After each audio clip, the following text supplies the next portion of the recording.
Hola, ¿qué tal? ¿Cómo andan? ¿Qué dicen? ¡Upa, qué fuerte estaba esto! Buenas noches, bienvenidos a Desiguales. Caruso La se televisión asustó de pública, sí. escucharse. Abrí la boca y me asusté a mí mismo.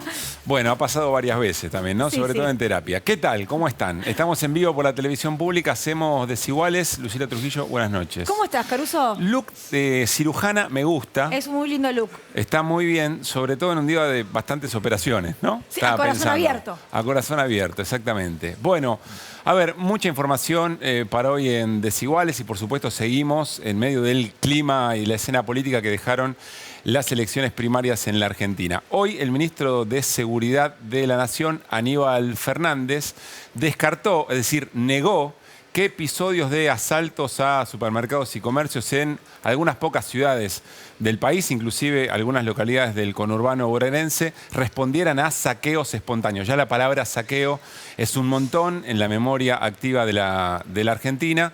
Y lo que dijo es que se trataron los que efectivamente ocurrieron, porque después circularon un montón de amenazas y se viralizaron a través de WhatsApp y distintas redes sociales. Los que ocurrieron respondieron a organizaciones delictivas que efectivamente estaban detrás de esa incitación. Vamos a compartir. Es un episodio largo y siempre es muy delicado tratar estos temas porque en un momento determinado vos podés ser parte de aquello que se va retroalimentando, pero en algún tramo hay que poner un freno y así lo hizo el Gobierno Nacional. Primero con la palabra del ministro de Seguridad. Hoy temprano a la mañana, Aníbal Fernández de esta manera. Alguien lo está incentivando, buscando alguna alternativa que nada tiene que ver con un saqueo, que es una vocación de generar un conflicto, ¿no? Ministro, ¿qué hechos y en qué provincias tienen acreditados hasta el momento? ¿Y qué nivel de organización tienen estos grupos de WhatsApp? ¿O son simplemente personas que intentan...? Nivel de organización no mucho, sí contacto por la forma en que actuaron. Le repito, le voy a dar más datos cuando hayamos evaluado en el transcurso de la mañana lo que hemos hecho en estos días, pero son intentos de generar un conflicto y nada más que eso. Decía recién Pablo, ¿no? La palabra saqueo, así como blindaje, por ejemplo, en la Argentina, Claro. te llevan a un lugar determinado.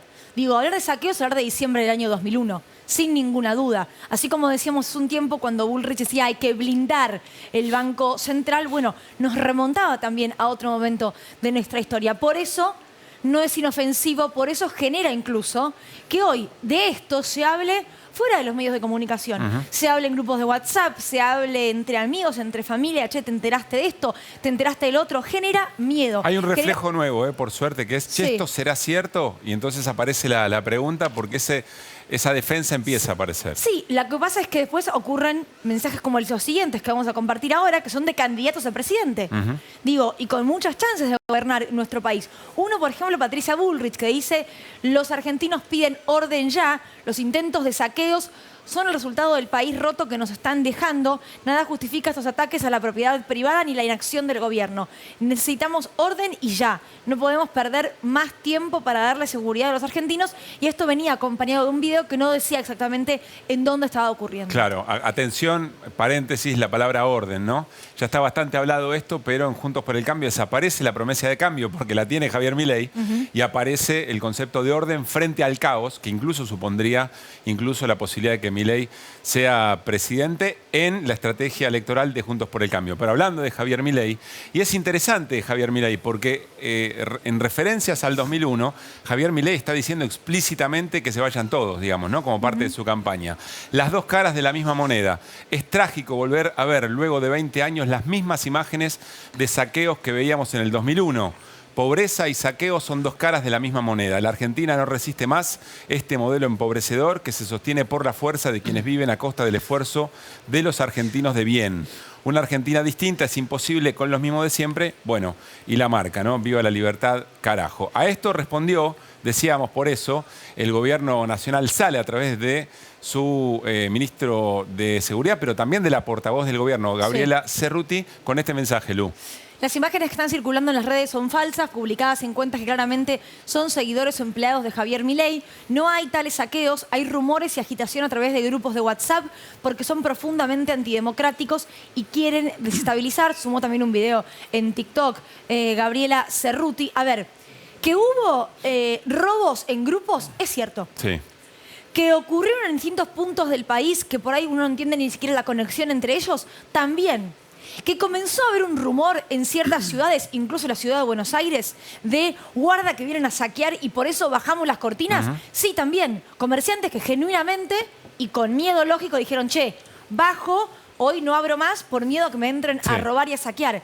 Ahora, que los saqueos ocurrieron, como dice Javier Milei, al igual que en el año 2001, es mentira. Es mentira.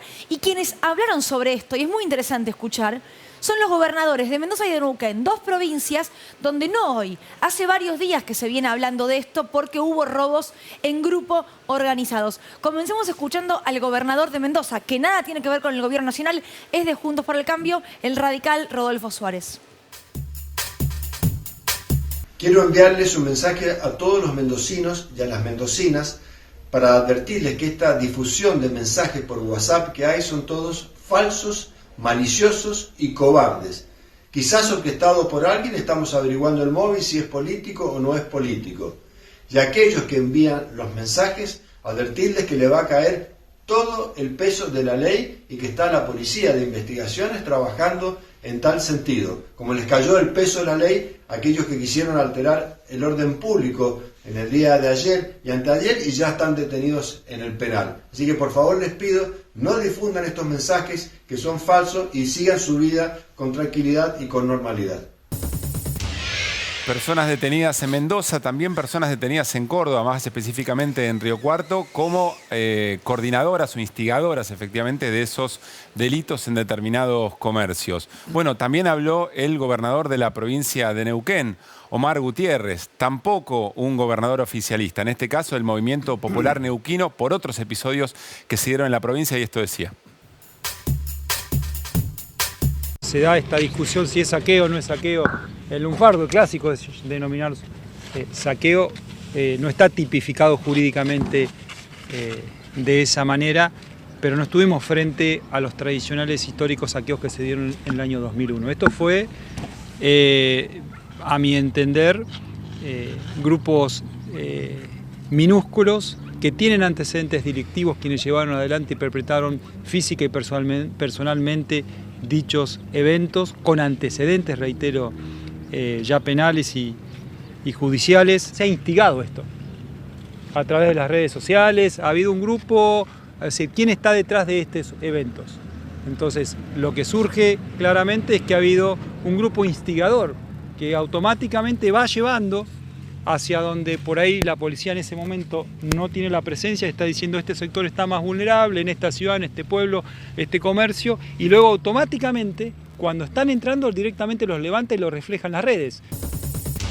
Bueno, parte de también la profecía autocumplida, ¿no? Reiteramos, como decía Luli, existieron algunos episodios, y no de hoy, sino de algunos días atrás, de organizaciones delictivas, según el propio lenguaje del ministro Aníbal Fernández, que instigaron o realizaron efectivamente estos robos. Ahora, se dio, por ejemplo, en la avenida Avellaneda, aquí en el barrio de Flores de la ciudad de Buenos Aires, que alguien hizo correr el rumor, se bajaron las persianas, llegaron las cámaras y claro, insisto, profecía autocumplida, ven, acá está, y se podía mostrar lo que efectivamente no había ocurrido, pero cuya consecuencia, temor y todo el pánico que eso genera, de alguna manera había creado la escena interesante para difundir. Y algo similar pasó en José Cepaz.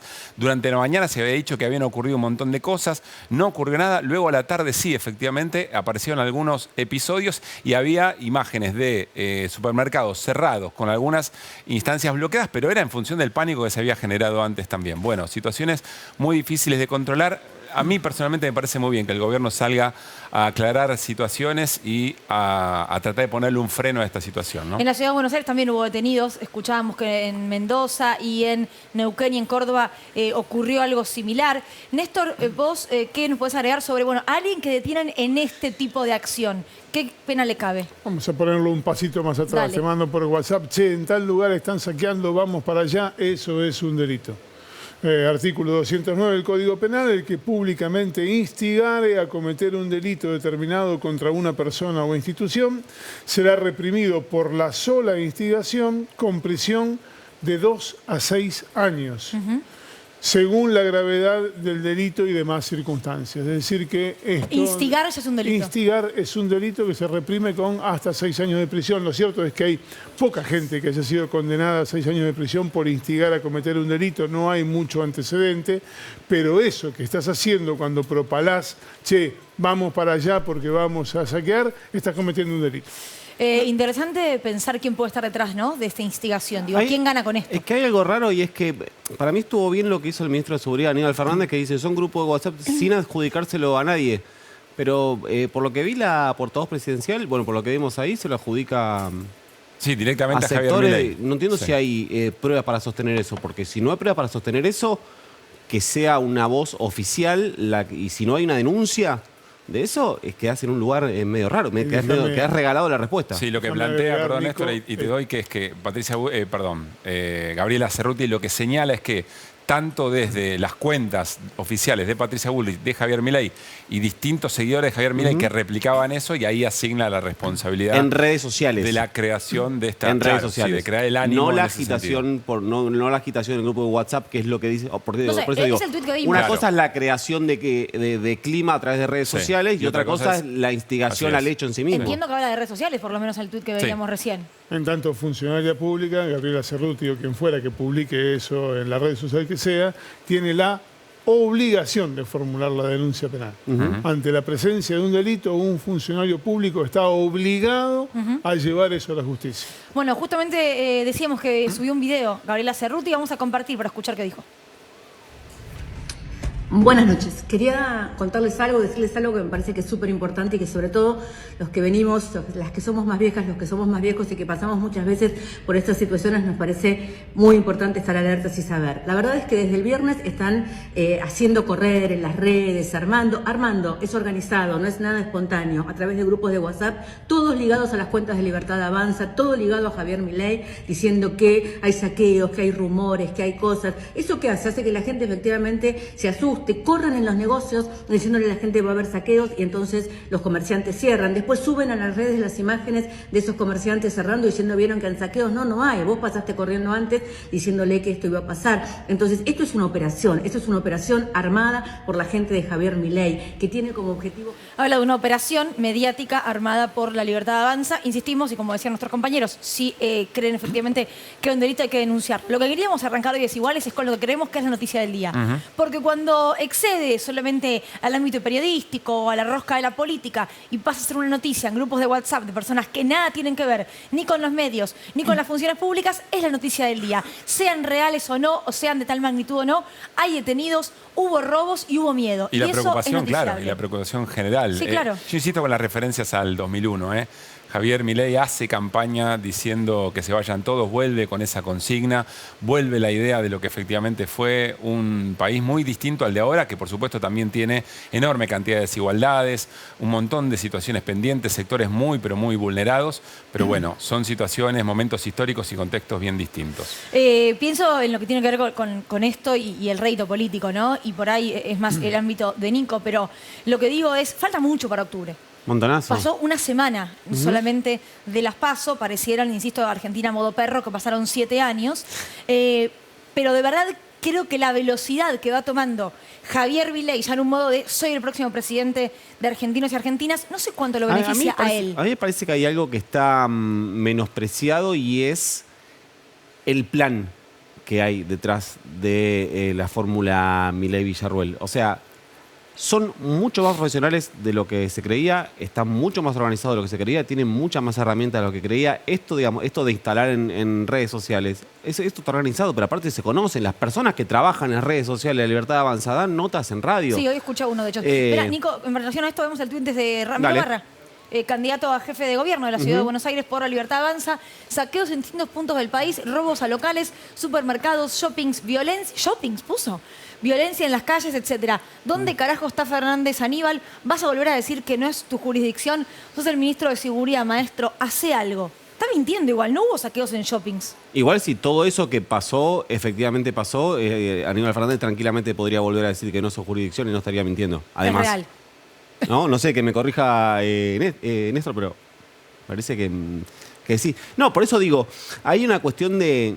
Tienen una capacidad de marcar agenda que está minimizada. Y por eso también digo que en términos estratégicos y a la hora de comunicar hay que ser muy cuidadoso, porque tienen un aparato muy sistémico.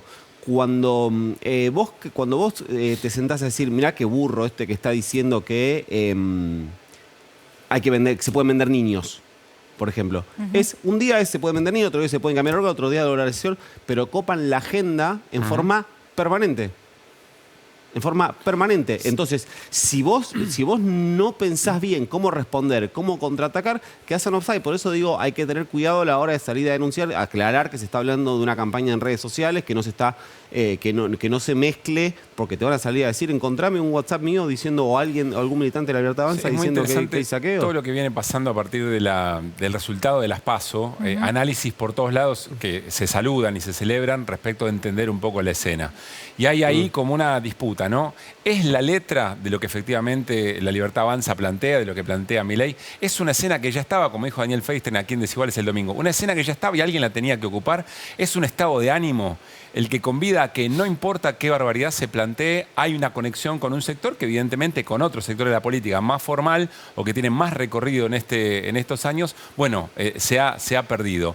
Ese es un terreno que me da la sensación, Nico, que no todo el mundo maneja bien y no todo el mundo termina de comprender como para saber cuál es el abordaje y de qué manera entrarte. Mirá. Y ahí lo que decís vos, ¿no? Sí. Si te metes de cualquier manera por la ventana, puedes salir bastante perdidoso. Por ahí hay que esperar un poquitito, ¿no? Para ver cómo entrar. Insisto con esto, faltan 2 meses para la elección. Sí. Milei, puedo equivocarme en el numerito, pero creo que sacó 7.111.000 votos.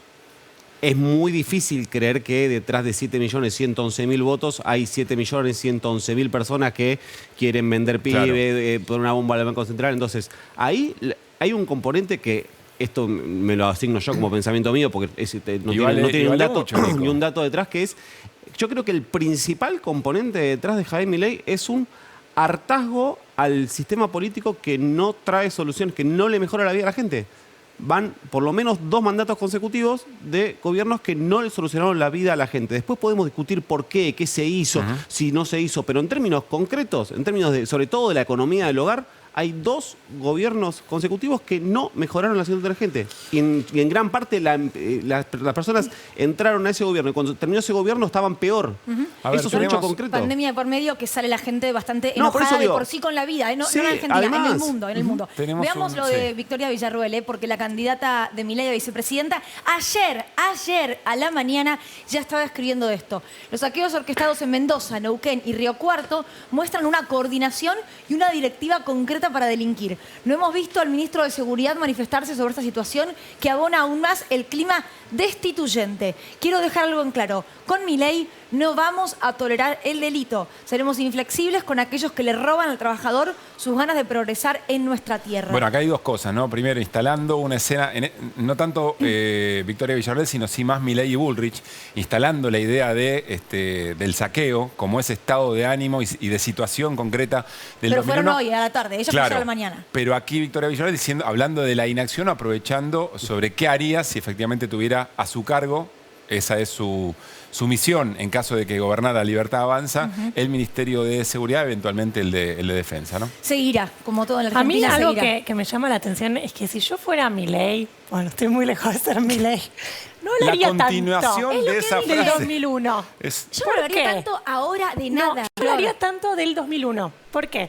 Porque ¿cómo se llega al 2001? Y hacemos una brevísima historia económica. Si bien el 2001 le cae a De la Rúa, gran parte del motivo de por qué llegas a ese estallido social tuvo que ver con una convertibilidad que te sirvió a principios de los años 90 para estabilizar una economía que venía a una hiperinflación, pero que se extendió, y esto hay consenso entre todos los economistas, que se extendió mucho más tiempo del que se debería extendido. Entonces, quedaste atado a una moneda, en la convertibilidad, un peso, un dólar, quedaste atado a una moneda que no era la tuya, a shocks internacionales, fines de los 90 tuviste devaluación de Brasil, el tequila.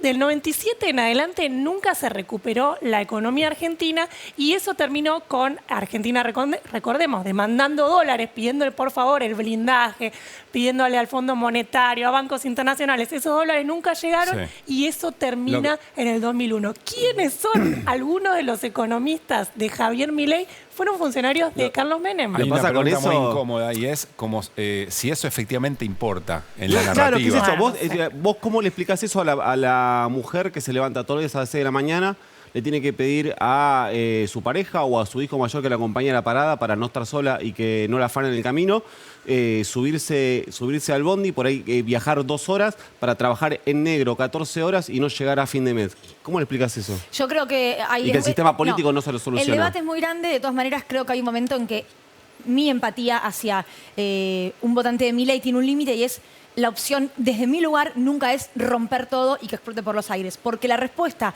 ante las no soluciones es, ¿sabes qué? Mejor que se rompa todo y que se vaya toda la mierda, y perdón que lo diga de esta manera. Eso yo no lo comparto y a mí particularmente, es una opinión personal, me da miedo. Sí entiendo el enojo, sí entiendo el porqué de ese voto. Ahora, que la consecuencia sea, ¿sabes qué? Que termine de romperse todo. A mí, como argentina, como persona que quiere seguir viviendo en este país y que quiere que este país mejore, con el que sea, pero que mejore, no me satisface. Lo que pasa es que el que vota a Milei no vota creyendo que para que Milei rompa todo. No sé si no todos rompan. Bueno, no todos no. Por eso digo, hay un universo de 7 millones de personas. Es imposible de unificar. Pero además son 7 millones de personas que antes, o sea, que aparecían por primera vez en esa elección. O sea, Milei lo votaron de 0 a 7 millones. Yo entiendo las razones personales y nuestros argumentos, los que nos están viendo, seguramente una audiencia que empatiza mayormente quizá con nuestra manera de ver las cosas. Pero dejar de comprender, me parece lo que dice Nico, la esencia del vínculo. Creo que es un riesgo si no hay un buen diagnóstico para saber, bueno, cuál es el mensaje político, la narrativa política, no solamente con medidas concretas que puedan llegar a aparecer ahora, sino que tenga un sentido político, un entusiasmo, una épica, si vos querés, incluso para comprender las razones de cómo llegamos hasta aquí, que eso evidentemente tampoco fue eficaz. En un rato Nico nos cuenta cómo pretenden Juntos por el Cambio y Unión por la Patria llegar a un 33%, entiendo yo, para meterse en un balotaje el próximo octubre, pero en un rato Nico Fiorentino. Vamos a escuchar y nos metemos ya de lleno con Flor en lo que pasó hoy en los Estados Unidos, porque Sergio Massa mañana se reúne con Cristalina Georgieva, pero hoy estuvo una reunión con representantes del BID y esto es lo que dijo. Bueno, aspiramos a que mañana haya tratamiento de directorio. Obviamente estamos convencidos de que así va a ser y estamos convencidos de que en el día de mañana se va a aprobar la 5ª y 6ª revisión que nos va a permitir acceder a un desembolso para la Argentina de 7.500 millones de dólares. Y en el caso de la reunión con la directora gerente del fondo el día de mañana es para revisar todo el procedimiento de desembolsos, teniendo en cuenta que Argentina accedió al pago de sus obligaciones con el fondo con mecanismos que eliminaron al fondo como prestamista de última instancia en esa categoría, porque aparecieron operaciones de crédito con Qatar, con China y con la CAF, que de alguna manera suplieron y reemplazaron lo que era habitualmente los desembolsos de anticipo para cumplir con las obligaciones que tenía el fondo. Traductor Barragán, ¿no? Traduzca, Flor. Bueno, ¿qué está queriendo decir ahí el ministro Sergio Massa? Día 1 de lo que es esta breve gira que va a tener, pero muy importante por los tipos de reuniones que está teniendo el ministro de Economía en Estados Unidos, es por un lado algunos anuncios que estuvo haciendo que tenemos para compartir, que tiene que ver con dólares, nada más y nada menos, de dónde pueden surgir algunos dólares, y ahí lo que estuvo anunciando después de reunirse con bancos internacionales, con el Banco Interamericano de Desarrollo y con el Banco Mundial, tiene que ver con préstamos que consiguió para distintos motivos. Si lo podemos ver, son 1.310 millones de dólares que dijo que van a ser, por un lado, para financiar a pymes, para la tarjeta alimentar y para también obras de infraestructura en lo que tiene que ver con represas y puentes. O sea, asignaciones bien específicas. Esa plata se usa para eso. Sí, porque eso es importante aclararlo. Con estos bancos multilaterales, vos firmás para cosas específicas. No es que te dan la plata y te dicen, haz lo que vos quieras. Y algo importante es que mañana se reúne el Fondo Monetario para aprobar el desembolso de los 7.500 millones de dólares. Lo que no está claro es cuándo va a llegar ese dinero. ¿Por qué? Porque vos con el FMI lo que firmaste el año pasado tiene que ver con un cronograma de desembolsos que estaba atado a aprobar ciertas revisiones. Ahora ese programa está completamente cambiado. Argentina no cumplió las revisiones, de hecho esas revisiones se modificaron, entonces hay que ver efectivamente cuándo llegan esos dólares y también qué sale de esa reunión entre Massa y Cristalina Georgieva, que es la titular del Fondo Monetario, y se reúnen mañana por este planteo que imagino que va a llevar Massa, de por un lado de por un lado, che, vos sos el FMI, vos no deberías ser el prestamista de última instancia, porque antes estuvo Qatar, la Corporación Andina de Fomento, los yuanes de China, digamos, o sea... Claro. Digamos, o sea, parejo Milei hablando. Digamos, es como que ahí no estuvo el Fondo Monetario con su rol de ser prestamista de última instancia. Así que por un lado eso, y por otro lado hay mucho enojo en el Ministerio de Economía, y fíjate que lo repite Massa todo el tiempo, con tuvimos que devaluar porque el fondo lo pidió. Sí. Porque esta devaluación inicialmente te puede volver más competitivo, pero fíjense lo que está pasando con los precios. Digamos, eso va a hacer que rápidamente eso se traslada a precio, y ese dólar que el FMI piensa que te vuelve más competitivo y aumentan más las exportaciones, que es lo que dicen los manuales de macroeconomía, en Argentina una devaluación lo que genera es lo que estamos viendo, un paso a precios muy fuerte. O sea, duele, pero y no sirve. Sí, no, digamos. y tendría que dar respuestas sobre la devaluación que hizo Argentina el fondo, digo, como tutor que es... No las va a dar. Hasta inclusive el fondo estaba pidiendo Sí, más. te va a decir, 20%. agradece que te dejé de devolver 20. Claro, deberías haber hecho más. Me parece que el punto La mirada del gobierno es la negociación que hizo de un pedido de 100, 60, 20, ¿no? muy diario del lunes lo que voy a decir, pero no hubiese sido mejor para amortiguar el impacto que el mismo día que se anuncia la devaluación, anunciar las medidas, anunciar los acuerdos, como vamos a hacer esto, pero vamos a responder con todo esto, que bueno, de comerse hecho, estos 10 días. Las devaluaciones son algo que ocurre en las economías, que han pasado millones de veces en Argentina, y que de hecho cualquiera que vaya a gobernar en diciembre lo que te dice es en el marco de un plan de estabilización, bueno, sacando a Milei que habla de dolarizar, pero hasta Juntos por el Cambio, No por la Patria, te plantean en un plan de estabilización tenés que ajustar todos los precios. El dólar es un precio más, por lo que tendrías que devaluar si Pero estás atrasado. es un plan más grande, Flor. Pero es un plan, como Claro. dice Nico, si vos vas a devaluar, la idea es que tengas al día siguiente todos los acuerdos de precios cerrados. Mismo sentando a las empresas, a sindicatos. Claro. Eso Bueno, no debe estuvo haber- tan el resultado de la coordinado. PASO haber jugado un rol ahí, ¿no? Bueno, sí, porque vos Bueno, te... pero Bien. si la explicación del gobierno es que formó parte de un acuerdo hecho con el fondo, el acuerdo con el fondo no se hizo el lunes 14 de agosto. No, lo que hay que ver es si esa Se hizo devaluación antes. estaba decidida antes de la escena de las PASO. Eso Es no lo una sabemos. pregunta interesante para hacer eventualmente a funcionarios de porque vos economía. devaluaste el lunes post paso y el martes te vencieron todos los acuerdos de precios y se renovaron recién una semana más tarde. En el medio, Negociación. claro, Sí. todas las A ver, negociaciones. más a buscar dólares, si uno entiende que es para tener fuerza política para llevar adelante determinados anuncios y medidas, uno entiende que Massa vuelve y empieza a tomar decisiones como parte incluso de la estrategia electoral de aquí a octubre. Hablan de 12 medidas de a 2 por día durante 6 días. Ajá. ¿Cómo? De vuelta. 12 medidas costó matemáticas de a siempre. 2 por día durante 6 días. Consecutivos. Desde el viernes de esta semana o desde el jueves, así, hasta ocupar algunos días de la semana que viene. ¿Y en el marco de qué estrategia o para llegar de qué manera ese 33%? ¿Por qué 33%? 33% es un cálculo que hacen que es bastante simple. Quien mejor lo explicó nuestro colega Pablo Ibáñez en una nota en el diario. El cálculo que hacen es, si vos sacás 33% y sumás que entre Schiaretti y la izquierda más o menos van a sacar 7, tenés 40. Por lo cual te quedan 60 puntos para que se dividan tus Estás dos en el rivales. balotaje, digamos. Estás en el balotaje, salvo la única posibilidad de no estar en balotaje Es que uno llega a 45. es que uno llegue a 40. O sea, que se desinfle mucho alguno de los O 45. No, dos. En este caso- 45. En este caso, Bullrich. Que se desinfle mucho Bullrich. Claro, Por claro. ejemplo. Ese sería un punto. Igual, cada uno hace sus propios cálculos. Lógicamente, si hay algo que Milei hay un quienes... pasito adelante. Mirá cómo trabaja. Sí, Milei está bastante cerca de ese ColecoVision, 33%, ¿no? Del- Pero vamos... Algo así. ¿Qué? Oye, bueno, ¿Qué dijo? chicos. Sí, lo peor de Nico, todo dale. lo peor que yo lo entendí, pero que tengo que salir al rescate de esto, me hundo. Una Me hundo. Atari. Flor y yo no, No, no. sabemos Me de qué hundo, estás no hablando. tiene ni idea, usted nació con la PlayStation.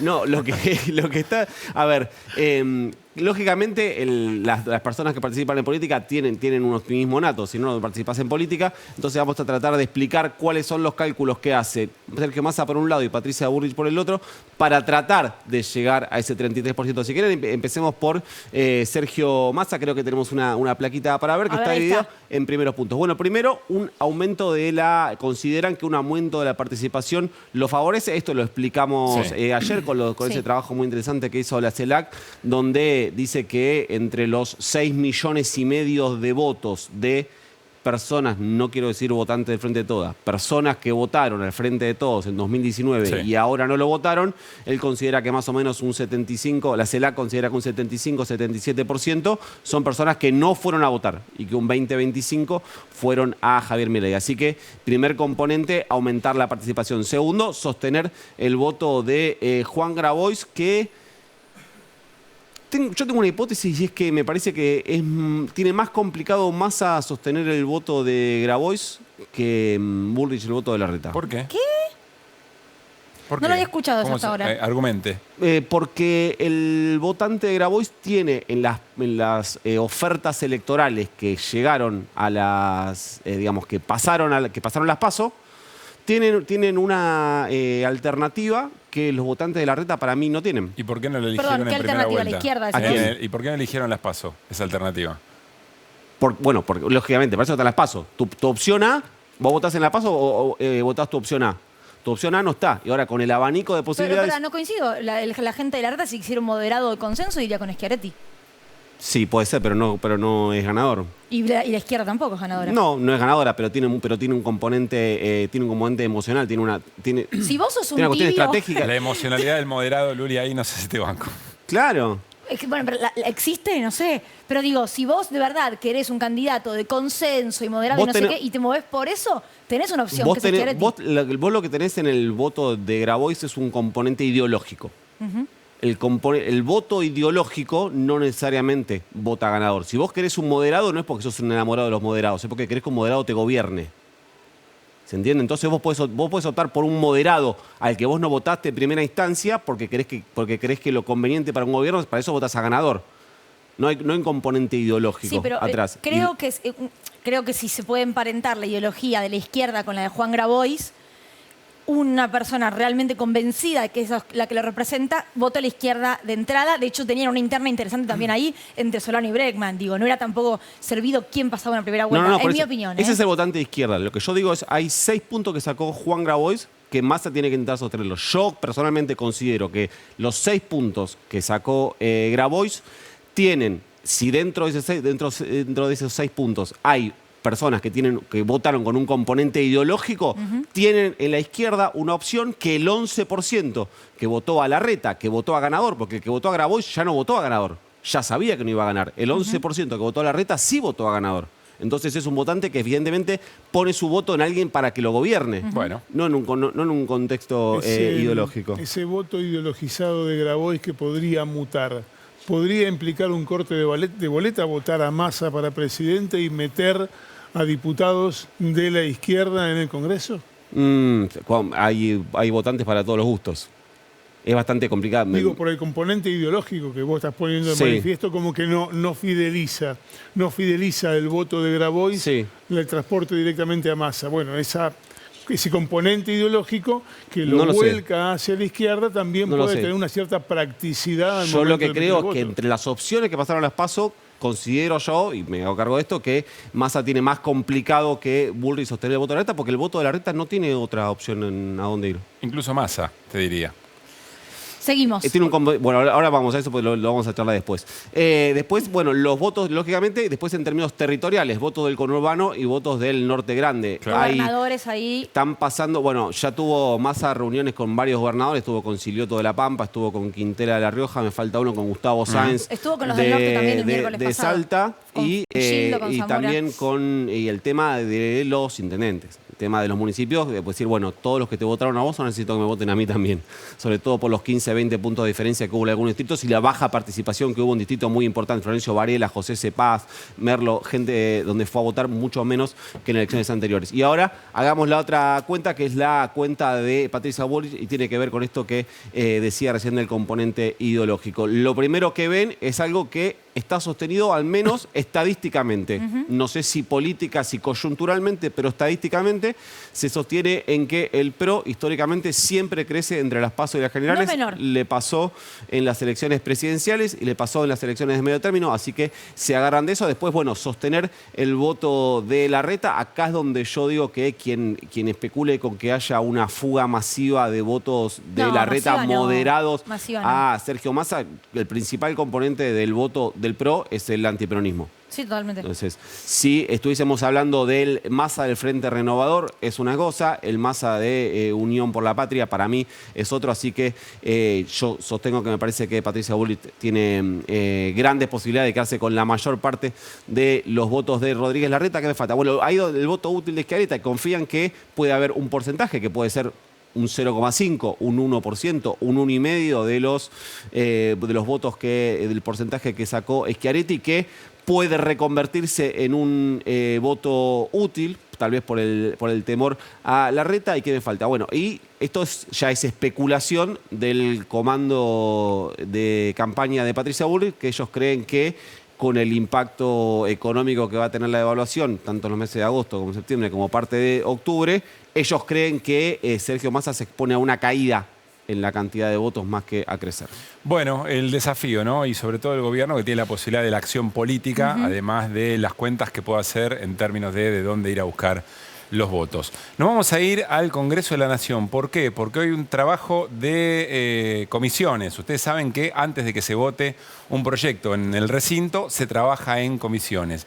Y en la Comisión de Legislación General se trataba un proyecto que lo que hacía era prohibir, de alguna manera, que se privatice Aerolíneas Argentinas sin pasar por el Congreso Nacional. Un resumen de lo que pasó hoy. No estamos de acuerdo del modo en que se debate. Queríamos debatirlo, pero no es encapsulando el modo de debatir. A informarnos para decir que está sancionado el debate, que cualquier gobierno que gane no puede debatir cómo se gestiona una empresa clave del país. Así no. Nosotros no vamos a acompañar el proyecto. Ya le hemos entregado al secretario un dictamen en contra.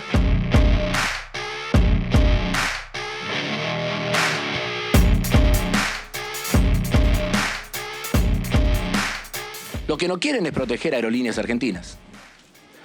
Y esto tiene que ver con cómo ya está funcionando un porcentaje importante del sistema político en Argentina, donde permanentemente da la sensación de que se están corriendo por derecha a ver quién tiene posiciones más extremas. Tan poco democrática es la vocación de los diputados opositores que acaban de irse, que ni siquiera han escuchado las razones o los argumentos y ni siquiera han hecho un planteo que podría haber sido legítimo y que podría haber encontrado en nosotros un eco favorable o no respecto a la posibilidad de que hoy podamos emitir dictamen o no. Lo veíamos a Daniel Arroyo, diputado nacional, ahí en el video al lado de Germán Martínez. Está Flor Alcaraz con el diputado. Flor, te escuchamos. Buenas noches. ¿Cómo están? Sí, jornada movida hoy en el Congreso porque hubo reunión de comisiones en legislación general, después también se reunió la Comisión de Trabajo y de Mujeres, Géneros y Diversidad y mañana se trata de alquileres, así que son días bastante agitados acá por el Congreso y de eso le vamos a preguntar al diputado Daniel Arroyo, que lo tenemos acá, diputado del Frente de Todos, un poco después de escuchar este informe y contarnos también cuál es tu evaluación, la oposición se levantó, se fue, cuál es el análisis, la evaluación que hacen de la jornada de hoy. Primero se aprobó el dictamen en la Comisión de Legislación General que evita que Aerolíneas Argentinas pueda ser privatizada o que cualquier cambio accionario que se vaya a hacer requiera las 2/3 partes del total de los legisladores. Básicamente la Argentina necesita una línea de bandera. Es un país que tiene 6.000 kilómetros de distancia, 24 provincias, 2.200 municipios. Quedó claro hoy que Aerolíneas viaja a 22 puntos del país que no son rentables comercialmente, que las líneas comerciales no lo hacen. Entonces no es un tema ideológico, es un tema práctico. La Argentina tiene que conectarse, eso es con tren y con avión, tiene que tener una línea de bandera. Otra cosa es un país europeo pequeño que tiene la misma dimensión que la provincia de Buenos Aires, pero en nuestro país está claro que eso tiene que ser. Es absurdo, me parece a mí, que se haya levantado la oposición, pero logramos firmar el dictamen y debería ir al recinto y espero que se apruebe en el recinto. Daniel, ¿cómo estás? Buenas noches, gracias por este rato. Un argumento que surgió por parte de la oposición es que se está con un voto de mayoría simple buscando generar una situación de mayoría de 2 tercios, sí creo que es mayoría absoluta, para eventualmente desprenderse de los bonos el Estado de Aerolíneas. ¿Esto cómo lo responden ustedes? Sí, me parece que fue un tecnicismo básico, que en esencia lo que planteó es que esto que deberíamos aprobar como ley, que se necesitan las 2/3 partes, después otra ley podría cambiarlo. Ese es un debate técnico, pero hay realmente muchos casos en los que se necesita mayoría agravada. Y verdaderamente, un caso como el de Aerolíneas, un caso como de las empresas estatales, el caso de Aerolíneas para mí es el clave, porque integra el país, requiere una mayoría excepcional, si no es que se puede ir cambiando la composición de Aerolíneas cada vez. A mí me parece que es razonable lo que se ha votado. El punto que ha planteado la oposición es un punto reglamentario, pero entiendo que finalmente va a ir al recinto y ojalá consigamos la mayoría para hacerlo. Argentina tiene que tener una aerolínea de bandera. Ese es el núcleo central y es ahí donde tenemos que ir. Nico, ¿querés hacer una pregunta? Sí, le quiero preguntar al diputado por otro debate que se va a dar mañana. Va a haber sesión, van a discutir la ley de alquileres. ¿Saben desde el oficialismo a qué debates se exponen? ¿Qué posibilidades tiene la oposición de que avance con reformas a esa ley? Sí, nosotros entendemos que efectivamente mañana va a tener quórum la oposición, porque se han juntado gran parte de todos los espacios de oposición y van a tener quórum. Ahí aparecen dos alternativas. Una que es derogar la ley. Eso, a mi modo de ver, es muy negativo, porque derogar la ley es dejar en el aire a los inquilinos y dejar en el aire a los propietarios que hoy tienen dificultades, que hoy efectivamente la ley no se está cumpliendo bien y cada uno alquila como puede, de la manera que puede, pero dejar en la nada es absurdo. Y eso requiere además una mayoría amplia que difícilmente lo logre. Si no se logra, y espero que efectivamente no suceda la derogación de la ley, que sería absurdo, va la segunda parte, que es, hay dos dictámenes. Uno que firmamos nosotros hace tiempo ya y que establece el contrato es por 3 años, se actualiza en función de una combinación de índice de salarios y precios. Otro que firmó la oposición. Eso es lo que está ahora, perdón, ¿no? Así funciona ahora. ¿Cómo? Contrato de 3 años y el índice que vincula salarios y precios. Claro, ese componente que es el mismo que tiene ahora, nosotros le agregamos dos cuestiones. Una es el tema de los incentivos fiscales a quien, por ejemplo, pone un departamento o una vivienda en alquiler, que dan incentivos para que eso suceda, y compensar todo el tema del alquiler social. Ese es un elemento. La otra ley, o el otro dictamen es el que propone la oposición, que básicamente lo que plantea es contratos por 2 años, cada 3 meses se actualiza el monto y es un acuerdo entre partes, no hay índice. A mí me parece que ese segundo proyecto no es bueno en un contexto complicado de una generación de inquilinos. Hoy la gente no accede a una vivienda, un adulto o un joven no accede a una vivienda, como si las personas mayores hoy tienen vivienda en la Argentina. Y está el otro tema que es el alquiler temporario, que es el que pone a alquilar una semana, 4 días, 5 días en dólares. Eso también es necesario regularlo. Queremos llevar un debate amplio y ojalá generemos un dictamen de consenso general que sea razonable. La ley claramente hay que cambiarla porque estamos en un problema. Néstor, ¿querías volver a Aerolíneas? Sí, quiero volver un paso atrás, Daniel. Ustedes están buscando la alquimia para juntar voto por voto en el recinto para esta ley que blinde a Aerolíneas de una eventual venta o privatización. Una ley se deroga por otra ley. Si se repitiera el resultado de las PASO, Javier Milei tendría una mayoría probablemente suficiente, tanto en diputados cuanto en senadores, como para derogar esa ley. Por alianzas. Si es un acuerdo junto por el cambio, si no, no. Claro. Con alianzas. Claro, bueno, pero digo, estaría a tiro una afinidad ideológica y una cantidad de votos propios, más lo que puede sumar, para derogar esta ley. Hay un convencimiento por parte de la oposición de que, subsanando algunas cuestiones técnicas, incluso políticas, ¿está la voluntad de blindar a Aerolíneas Argentinas contra una privatización? Yo primero creo que la oposición no tiene una mirada homogénea sobre el tema de aerolíneas y hoy encontraron la manera elegante de levantarse, de decir se hizo con poco tiempo esta convocatoria para irse, pero una parte importante, y yo creo que especialmente el radicalismo, me parece raro que termine votando la privatización de aerolíneas con la historia que ha tenido la privatización de aerolíneas en Argentina. Por eso, si bien eso sería factible, si ganara Milei, si generara en conjunto con Cambiemos una mayoría amplia, no lo veo en el tema de aerolíneas, donde realmente hay mirada distinta dentro de la oposición. Hoy unificaron simplemente porque sabían que nosotros teníamos los números para firmar el dictamen. Pero no me parece que eso suceda, sobre todo porque hay una parte importante del radicalismo que no ve eso irrazonablemente, no ve que otra vez deberíamos volver a un proceso de privatización que ya fracasó en Aerolíneas. Arroyo, hablando del radicalismo y hablando justamente de lo que se viene en la República Argentina, me gustaría, si podemos compartir, lo que dijo Agustín Rossi, candidato a vicepresidente, en relación a la posibilidad de hacer alianzas entre representantes de Unión por la Patria, representantes de Juntos por el Cambio, justamente enfocándose en los radicales. Lo escuchamos y espero su respuesta.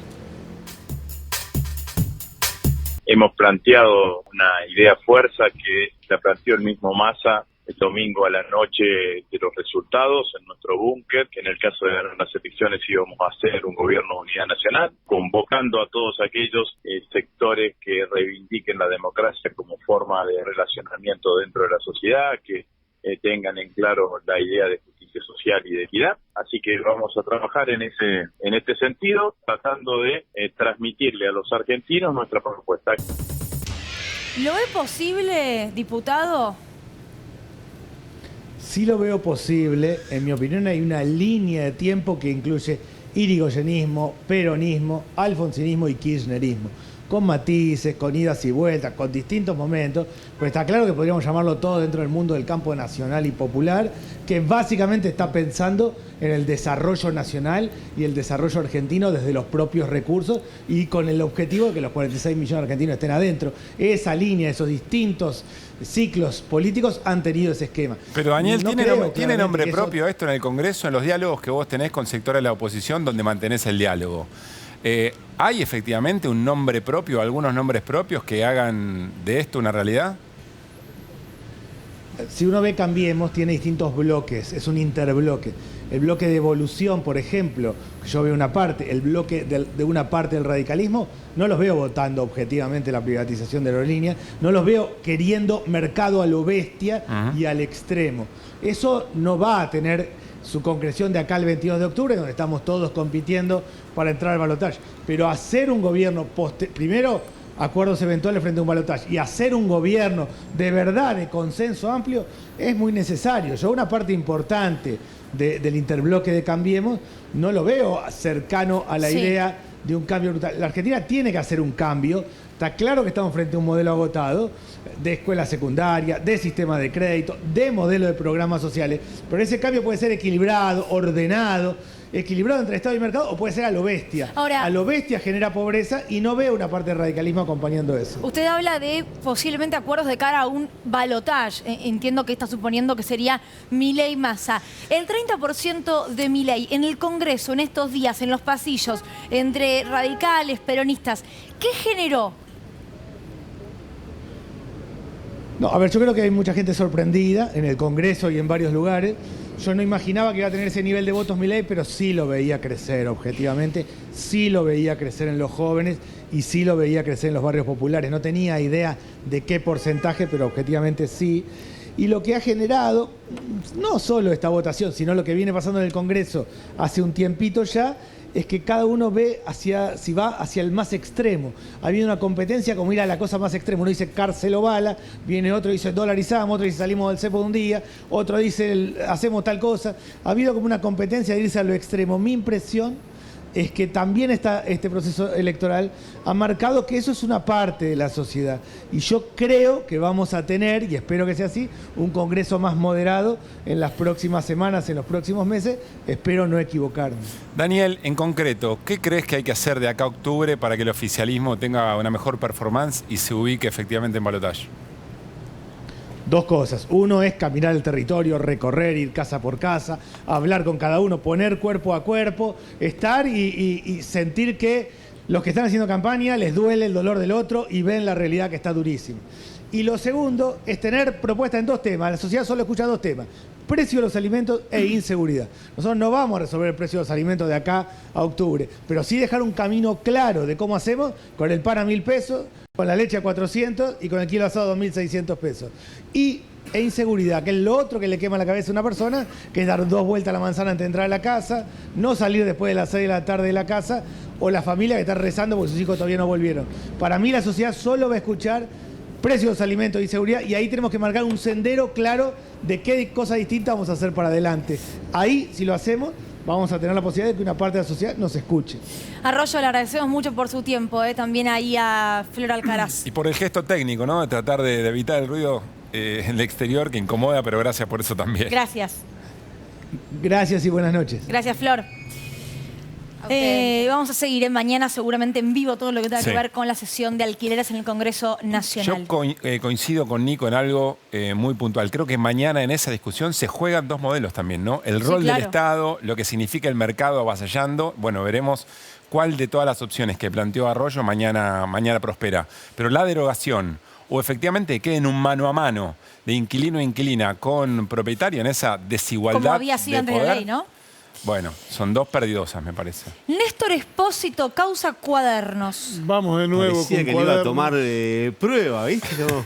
¿Qué pasó? Iba a decir presente, señorita. Sí, claro. Pero muy bien. Cuando preparábamos la columna de hoy, ya te vamos a contar de qué vamos a hablar y lo vas a ver gráficamente, pero surgió una novedad importante sobre la causa Cuaderno, que no la vas a ver todavía en los portales ni en los diarios de mañana, pero que tiene que ver con un sector de los empresarios que de kirchnerista no tiene nada y que también les está yendo muy mal ante el Tribunal Oral Federal número 7. Hace un rato, nada más, el tribunal que tiene asignada la causa Cuadernos acaba de rechazar un planteo de Héctor Sánchez Caballero y de Ángelo Calcaterra, titulares de la empresa IEXA, históricamente vinculadas con la familia Macri. Bueno, Ángelo Calcaterra es primo de Mauricio Macri, que le había planteado al tribunal: che, yo cuando me arrepentí, reconocí una serie de episodios que estaban en los cuadernos de Centeno, pero vos me estás mandando a juicio por 16 hechos que yo nunca te dije que los había hecho y que además nunca me preguntaste si los había cometido o no. Estás violando mi garantía de defensa en juicio porque me estás procesando y enviando a juicio por algo por lo cual nunca me indagaste y esto no se puede. ¿Sabés qué le dijo el tribunal? Camina cucha. Le dijo, anda al juicio oral y explícamelo ahí. Anda como acusado y ahí vemos qué es lo que hacemos. Esto que acaba de pasar es el correlato, la saga de algo que te vamos a contar ahora. El expresidente de la Cámara Argentina de la Construcción, Carlos Wagner, un hombre muy poderoso dentro del ámbito empresario, bueno, hoy ya un hombre de 80 años de edad, con algunos achaques físicos y demás, le planteó al mismo tribunal que su declaración como arrepentido había estado viciada por una presión. Lo dijo de esta manera, mirá, lo vas a ver en estas placas en particular.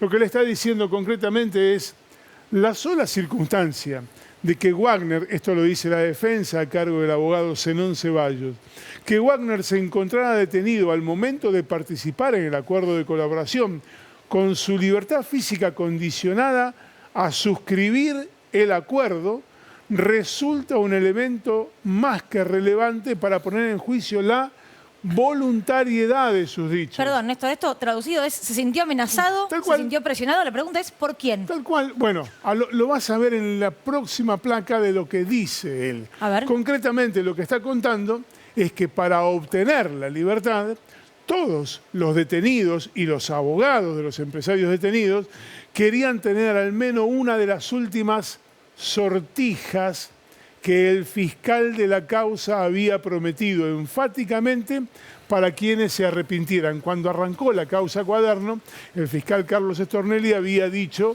la sortija no es para todos. Ah, qué lindo. La sortija era el arrepentimiento a cambio de la libertad. Este es el mensaje que entendieron los empresarios y esto es lo que Carlos Wagner le dijo al tribunal: che, yo cuando declaré porque había pasado de vivir en mi departamento a una celda de 3x2 con camastro de cemento y letrina.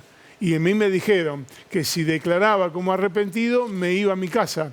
Cosa que efectivamente pasó. Declaró como arrepentido él y el resto de los empresarios y se fueron todos a su casa, salvo algunos, la mayoría se fueron a sus casas. Bueno, ante este planteo, ¿qué fue lo que le dijo el tribunal? Prepárate porque te vas a sorprender. Mirá, a ver. Esto le dijo el tribunal. Primero arranca reconociendo que está fuera de discusión que la detención preventiva podría operar como un disparador o un incentivo para que cooperaran. Es decir, nosotros te detenemos, te ofrecemos que declares y después vos te vas a tu casa. Te incentivamos a que te arrepientas para que consigas la libertad que tenías hasta hace 15 minutos. Te detenemos, te ofrecemos que te arrepientas y así te vas a tu casa. Ese es el corazón de la figura de arrepentido. Bueno, claro, pero lo reconoce expresamente el fallo.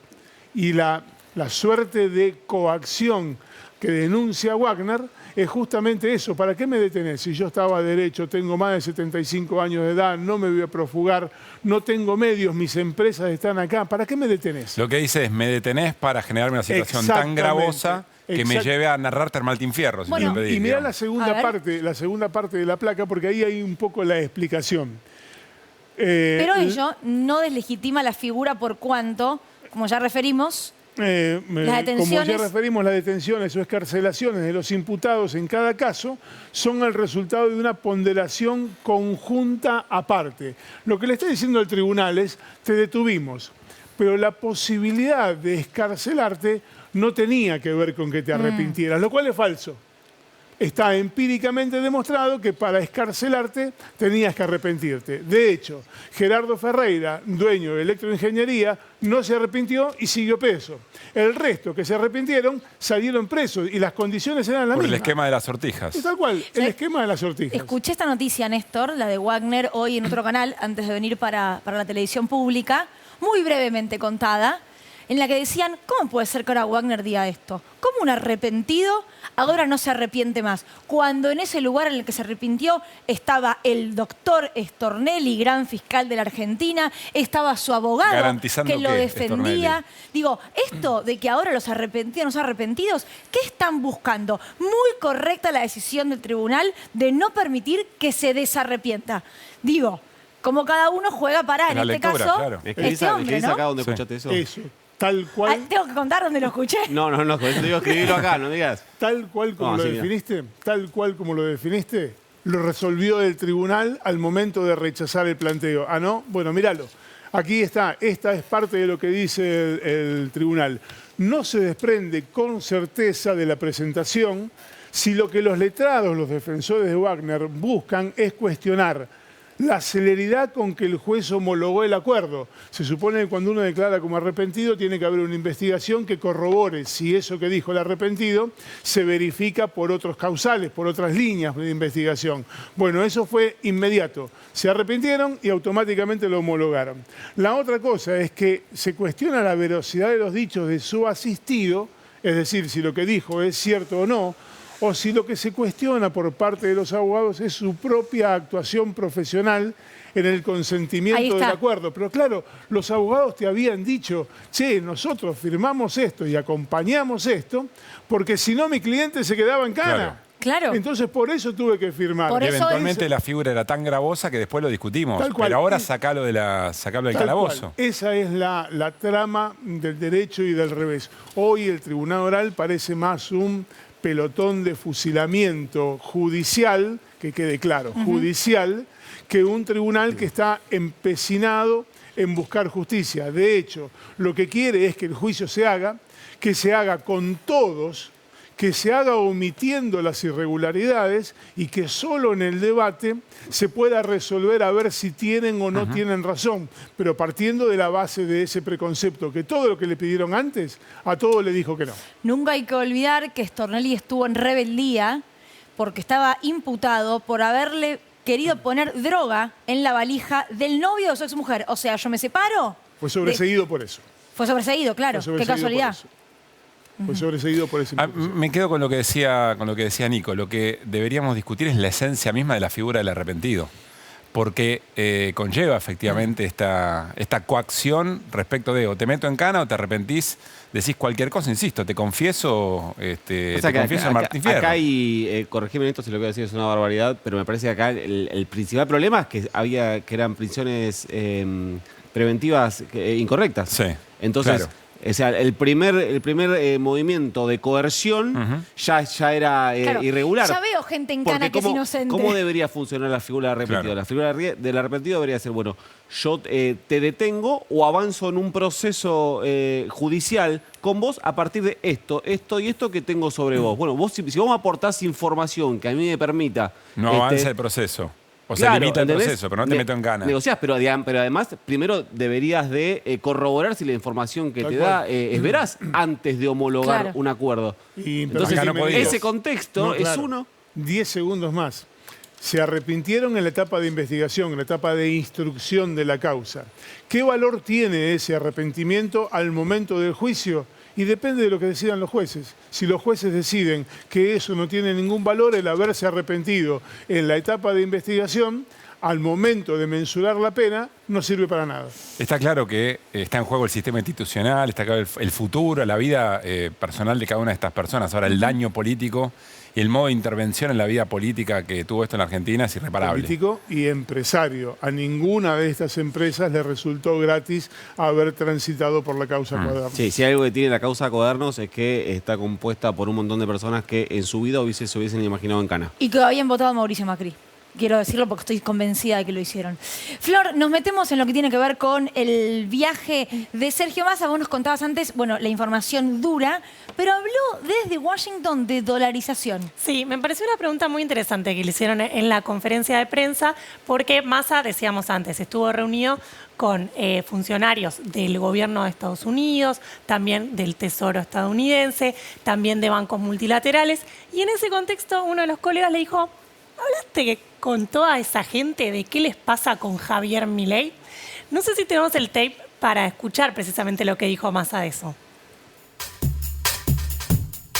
En Estados Unidos, de alguna manera, la aparición de estos fenómenos antipolítica o extrapolítica en nuestra región están acostumbrados a verlos porque se han dado en distintos países de la región. Sí les preocupa la idea de que alguien prometa que va a construir la economía usando la moneda de ellos, ¿no? Les suena raro que alguien se comprometa a darle a los argentinos la moneda que no es de los argentinos, sino que es la de Estados Unidos. Pero bueno, supongo que algún permiso o alguna charla habrán tenido quienes hoy le ofrecen a los argentinos dolarización para poder usar los dólares en la Argentina. Entiendo que no será solo un cuentito electoral, sino que tendrá algún correlato de charla con la Reserva Federal de Estados Unidos o con el Congreso de Estados Unidos. Entiendo que la unilateralidad en el uso de lo que es, digamos, facultativo del otro no existe. El cuentito, dice Sergio Massa, no debe ser tal. Claro, ya me deben imagino haber que habido alguien habló. canales como de ida y vuelta. Bueno, ¿por qué? ¿Cuál es la relación entre Javier Milei, dolarización y Estados Unidos? Es la siguiente. Miren lo que dice Emilio Campos, uno de los economistas del armado de Javier Milei, que él está armando la propuesta de dolarización. Emilio Campos presentó esa propuesta en un foro de la consultora Fiel, está en YouTube, es muy interesante, si lo quieren ver. Cuando lo presenta, dice que en el marco de la dolarización lo que necesitas es un fondo de estabilización monetaria, FEM. ¿Y qué significa esto? Dice: ahí adentro vas a poner a YPF, al Fondo de Garantía de Sustentabilidad. ¿Para qué? Para que vengan inversores del exterior y compren deuda argentina que va a estar respaldada por todos esos activos.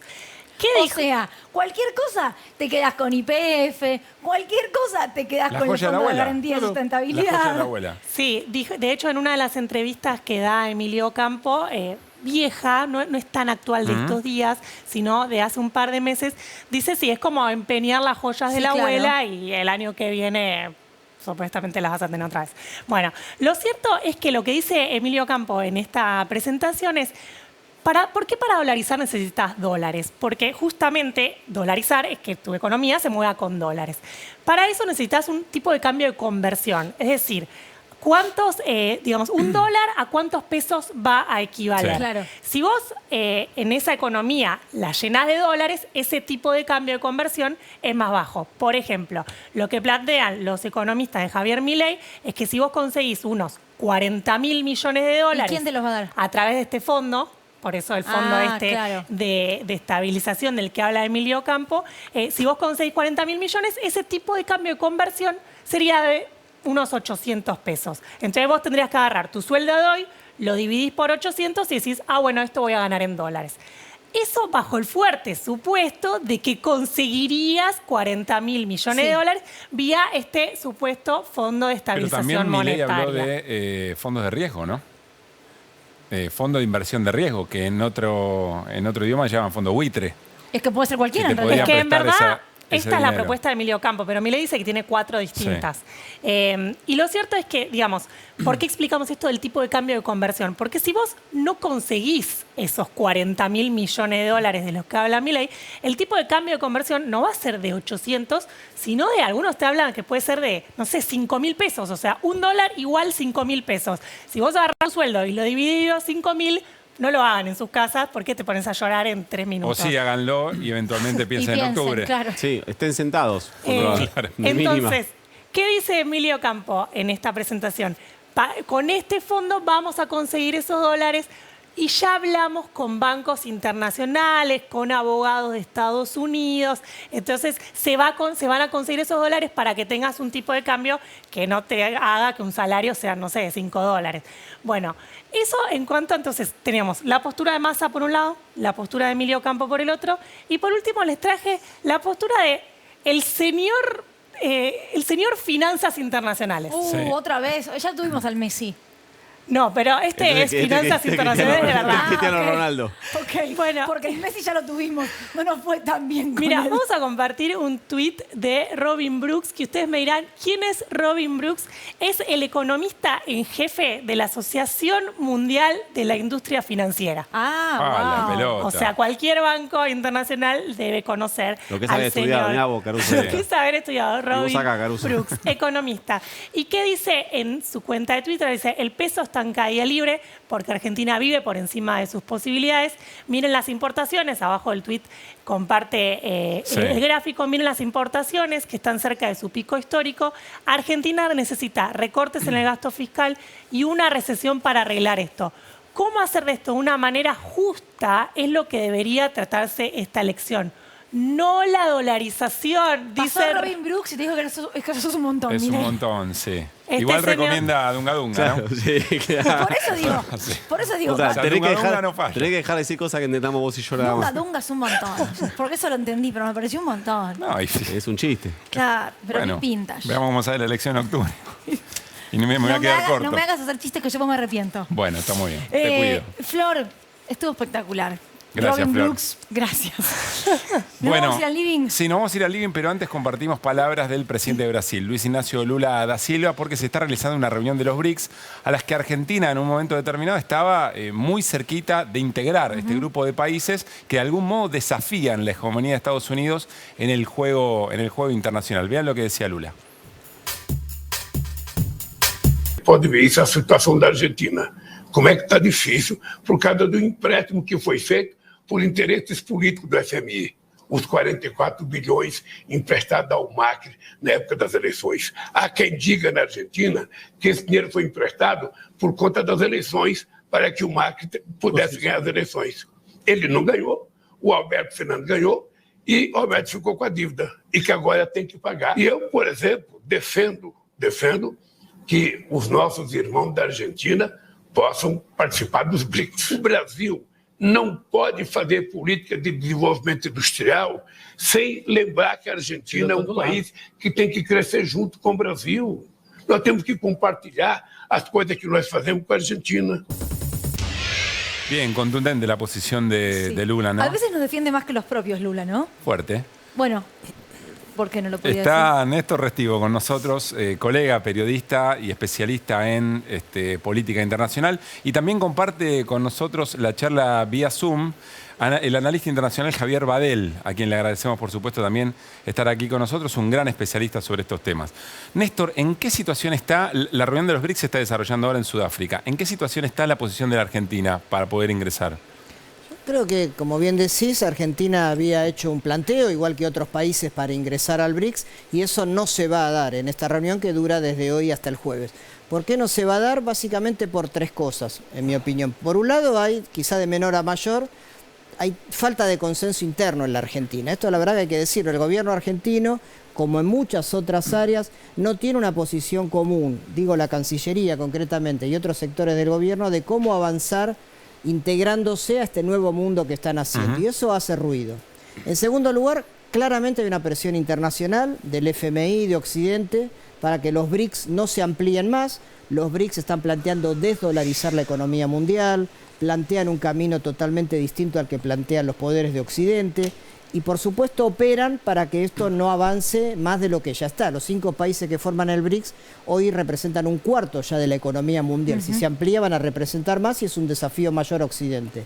Y en tercer lugar, la propia dinámica de Brasil, China, Rusia, India y Sudáfrica no va de la misma mano. Argentina tuvo gran apoyo para entrar por parte de China, por parte del presidente Lula, no sé si de Itamaraty, que es la Cancillería, pero creo que Brasil empujó, Rusia también, pero Sudáfrica o la India parecieran que están más permeables a esta posición de Occidente de ir más despacio en ampliar, digamos, la posibilidad de que Argentina y otros países entren, ¿no? Por lo tanto, Argentina decidió no enviar a ningún funcionario. O sea, no hay nadie ahora representando a Argentina en esta va a haber reunión. un video el jueves, una especie de grabación que no sé todavía si la va a hacer el presidente Alberto Fernández o el canciller Santiago Cafiero. Me parece que es un error no ir, porque hay otros países que tampoco van a entrar de América Latina. Pienso en Luis Arce de Bolivia, pienso en Díaz-Canel de Pero Cuba. fueron. Que están. Bueno, es como la rosca, hay que ir, hay que estar, te tienen que ver. Va a ¿viste? haber más de 60 jefes de Estado de África, que también es un continente muy importante para el comercio, para las relaciones. Me parece que Argentina se está perdiendo una oportunidad.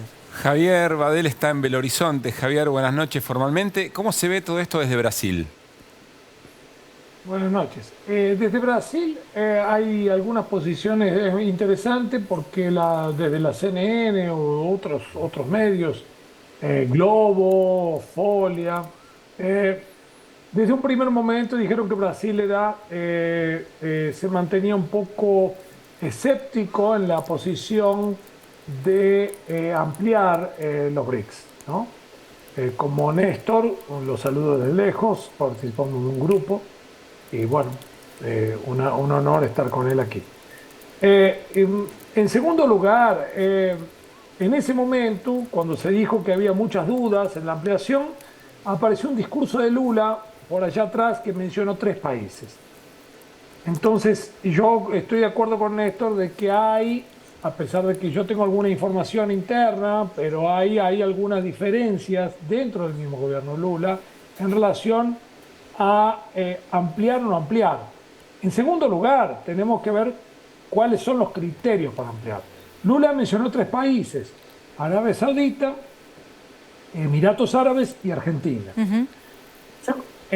Fueron bien claros, bien claros. En un momento habló de Venezuela. Sí. Si se acuerda, no hace mucho tiempo. Por otro lado, por Itamaraty y otros medios decían que Brasil era resistente a la ampliación.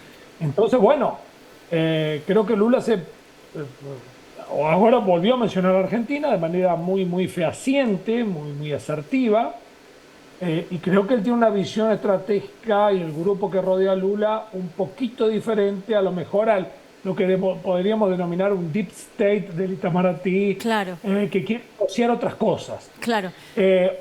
Hoy escuché una noticia rapidito, una noticia que es muy importante, que se estaría negociando la ampliación a cambio de que China se dé un ok a la ampliación del Consejo de Seguridad, que es un viejo sueño en la política externa brasileña. Eso fue de la ONU, noticia, estamos hablando, ¿no?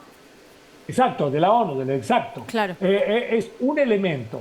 El segundo, el nuevo Banco de Desarrollo.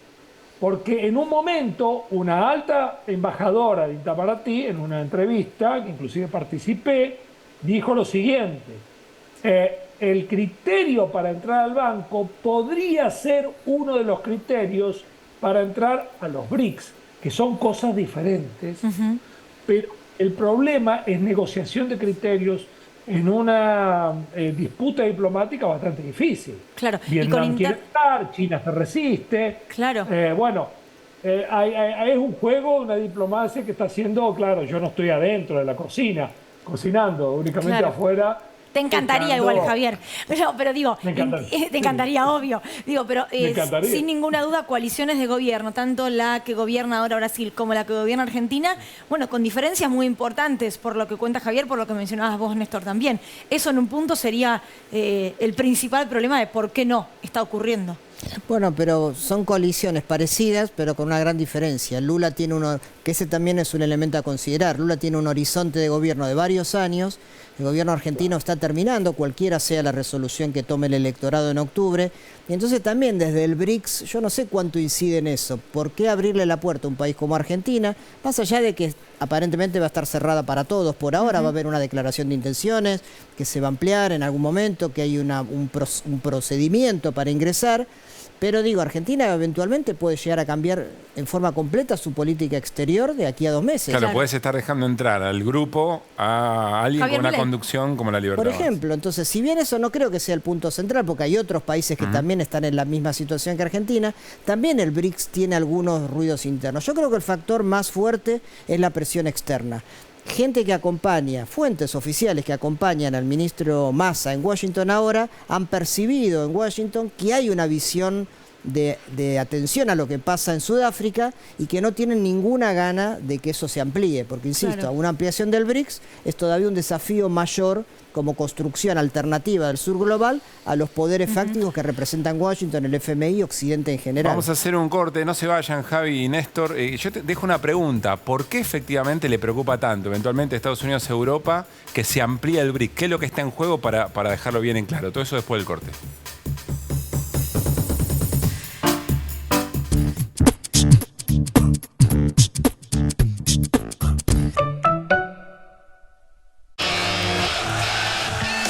Llegamos a 11 y era un caos.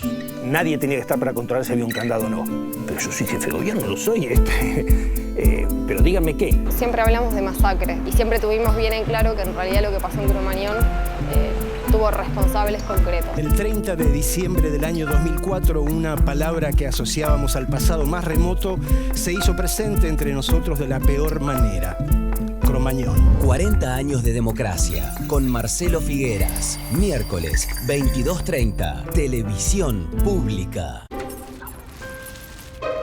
Ma, todavía no son las 19. 3, 2, 1. Ahora sí. Sacar la basura de 19 a 21 horas es un pequeño hábito que podemos sumar para empezar a generar grandes cambios. Juntos podemos construir un futuro mejor. Brazos abiertos. Buenos Aires Ciudad. Dove invitó a mujeres que querían cortar su pelo dañado, pero en lugar de cortarlo, les pedimos que probaran Dove Regeneración Extrema. ¿Los resultados? 8 de cada 10 mujeres coinciden en que pueden evitar el corte gracias a Dove. Cortá con el daño, no con tu pelo. Ay, dale, escuchame. Mirá lo que tengo para mostrarte. Así vas a estar en 10 años. ¿Cómo te ves? Mirá, me veo bastante fachero, tranquilo y sobre todo jubilado. Ah, ¿te vas a jubilar? Sí, ya me estoy encargando de eso. Qué bueno. Bueno, dale, prendé.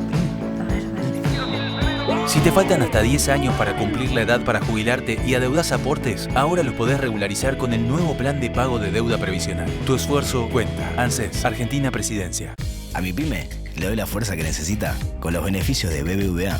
Con mi equipo encontramos una propuesta diseñada para nosotros y aprovechamos los 40 millones de pesos de financiación para seguir construyendo nuestro negocio. Qué lindo cuando la ves. Simula tu oferta y conoce cómo darle fuerza a tu pyme. BBVA, creando oportunidades.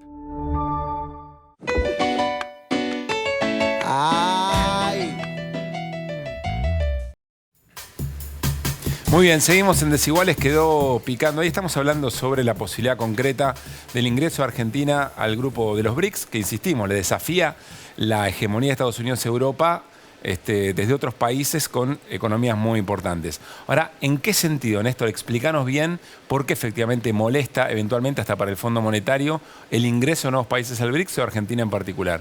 Bueno, porque el BRICS y otras construcciones del sur global están trabajando en una institucionalidad diferente a la que representan el FMI, el Banco Mundial, el G7. Te doy ejemplos concretos. Uno de los temas que se va a tratar en Sudáfrica es la posibilidad también a mediano y largo plazo de una moneda común. De los 5 países de los BRICS, hay un banco ya, que es el nuevo Banco de Desarrollo, que mencionaba recién Javier, que dirige Dilma Rousseff. Son opciones que Estados Unidos y el resto pierden clientes, pierden influencia política, pierden capacidad de hacer negocios. Y en el plano más político, bueno, vemos como un país, por ejemplo, como la República Popular China, empieza a incidir en asuntos globales. La paz, por ejemplo, entre Irán y Arabia Saudita, que se logró hace pocos meses. La posibilidad de que se intervenga a favor de la paz en Ucrania.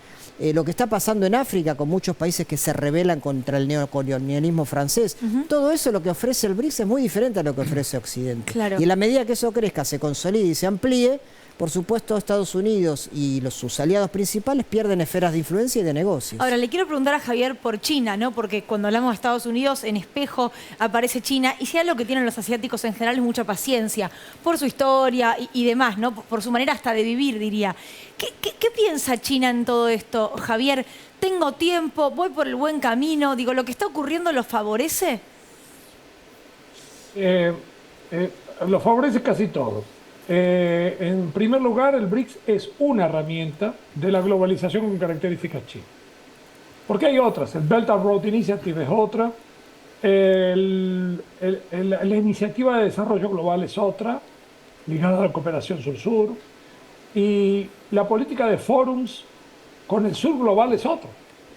Tenemos el Fórum China-CELAC. El BRICS es una más, importantísima. La ruta de la seda, pienso, ¿no? Sí, la ruta de la seda me refería al Belt and Road. Ah, sí, ok. Exactamente.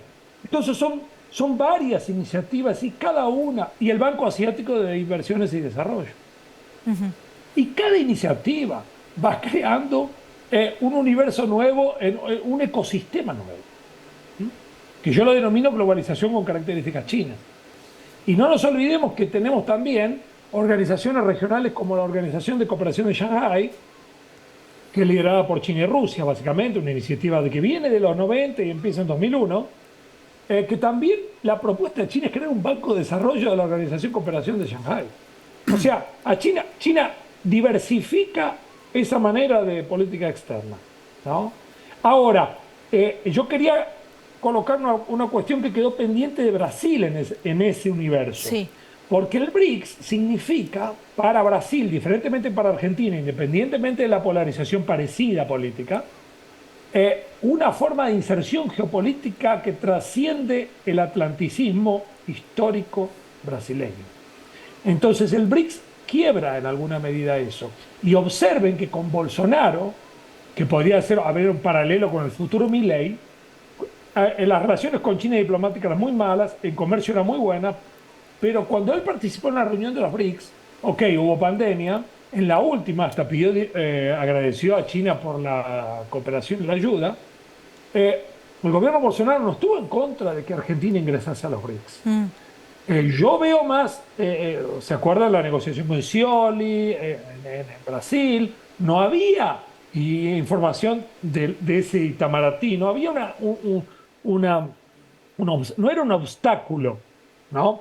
Por eso yo veo que Brasil ya asumió, en ese sentido, una posición de política de Estado en relación a los BRICS. Claro. Cosa que en la Argentina, como dice Néstor, muy bien, no se sabe porque hay tamaño incertidumbre, en relación al gobierno que viene. Puede ser una especie de Macri, un estilo Macri, que tenía buenas relaciones con China por otro tipo de negocios, pero tenía buenas relaciones. Pero bueno, es mucha incertidumbre, ¿no? Porque en qué medida de todo es humo, o qué propuestas tiene, o qué política de Estado puede haber parecidas, o solamente el gobierno va a cambiar todo. Entonces, nos queda toda esa incertidumbre en relación a Argentina, que creo que en Brasil es menos. Claro. ¿No? Pues, quería destacar eso que Sí, quedó está muy pendiente. Bien. A ver, Javier, Néstor, a riesgo de nostalgia, no pretendo comparar los momentos, pero quizá nos queda, el ejercicio nos ayuda a entender qué es lo que se pone en juego hoy alrededor de los BRICS y la disputa con Estados Unidos y Europa. En esa primera década de los 2000, con el kirchnerismo en el gobierno, con Lula, pero también con Correa, con Chávez, con Evo. ¿Qué rol jugó? Para mí está bastante poco narrado todo eso. ¿Qué rol jugaron organismos como los BRICS en la disputa general y en la fortaleza que tenían esos gobiernos? Breve, porque nos vamos a cortar si no. Yo muy brevemente, lo que pasa es que todavía en ese momento, si bien estaba esta disputa hegemónica también, todavía los BRICS o las otras instituciones que mencionó Javier no estaban desplegadas, algunas todavía no existían, era otro momento. Haciendo una cosa que no se debe hacer, yo diría que si hoy tuviésemos ese tipo de gobierno, me parece que hubiese sido un timing mucho más propositivo para nuestra región integrarse a este armado del sur global que hay, pero no estaba dado ese mismo escenario en aquellos años. Javier. No, estoy de acuerdo, totalmente de acuerdo. O sea, esto es un proceso de evolución en el cual, bueno, hay una asincronía, como dijo Néstor. Entonces, bueno, y hay una mayor incertidumbre hoy en la región cuando estos mecanismos están, claro, estamos en el medio de una gran disputa global entre Eurasia y el atlanticismo de Estados Unidos y Occidente, ¿no? No nos olvidemos que hay una guerra en el medio, que ahora esa guerra puede abrir un frente en África, y qué nos queda a nosotros en América Latina, ¿no? Claro. Entonces, estamos en una especie de caos sistémico de transición que, bueno, que vamos a tener que sobrellevarlo y en Argentina vamos a tener que pensar en un proyecto nacional para enfrentar esa situación, ¿no? Y para finalizar, creo que nuestra sociedad con Brasil, yo afirmo lo que Lula dijo, digamos. La posición de Lula es la que yo pienso que tiene que tener, que creo que así como la amistad entre China y Rusia es sin límites, yo pienso que en Brasil y Argentina no nos queda otra alternativa. A partir de ahí pensar en una integración regional. Bien. Claro. Javier, Néstor, muchas gracias por este rato. Gracias a los dos. Bueno, nos vamos al corte.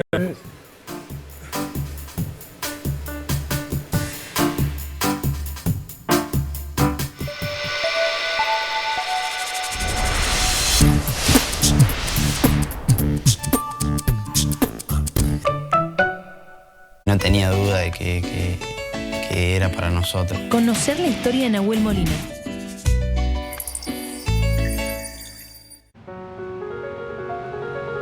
Vos sos una ruta que se asfalta. Así crecemos. Vos sos una nueva escuela que se construye. Eso es un mañana mejor.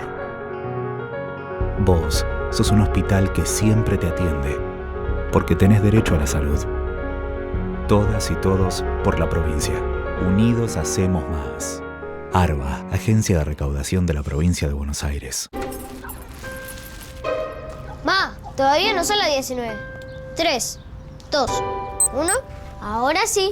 Sacar la basura de 19 a 21 horas es un pequeño hábito que podemos sumar para empezar a generar grandes cambios. Juntos podemos construir un futuro mejor. Brazos abiertos. Buenos Aires Ciudad. Soy el dueño de noches de azar, aunque yo la destruya al final.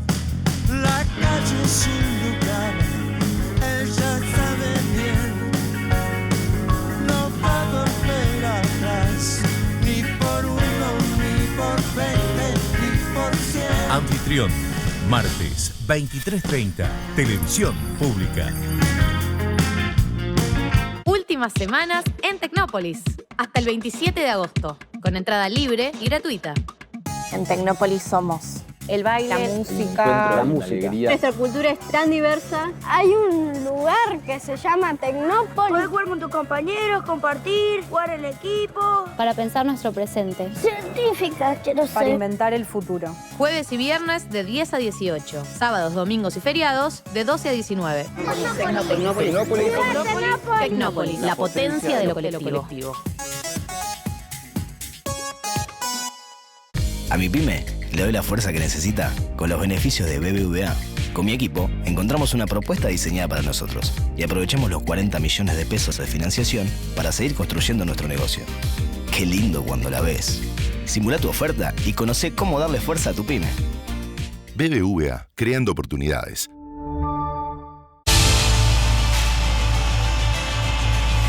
Caí, salí corriendo, caigo en el gol, lo primero que abro los ojos y lo veo a Leo corriendo.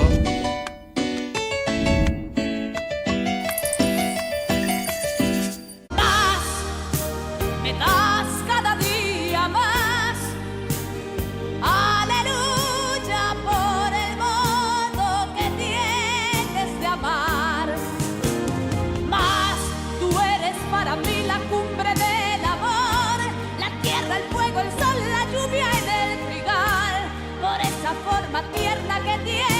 amar. Más tu cuerpo con el mío no hace falta más. Te quiero al lado mío cada día más. Todos los días al lado tuyo. PAMI, cada día más.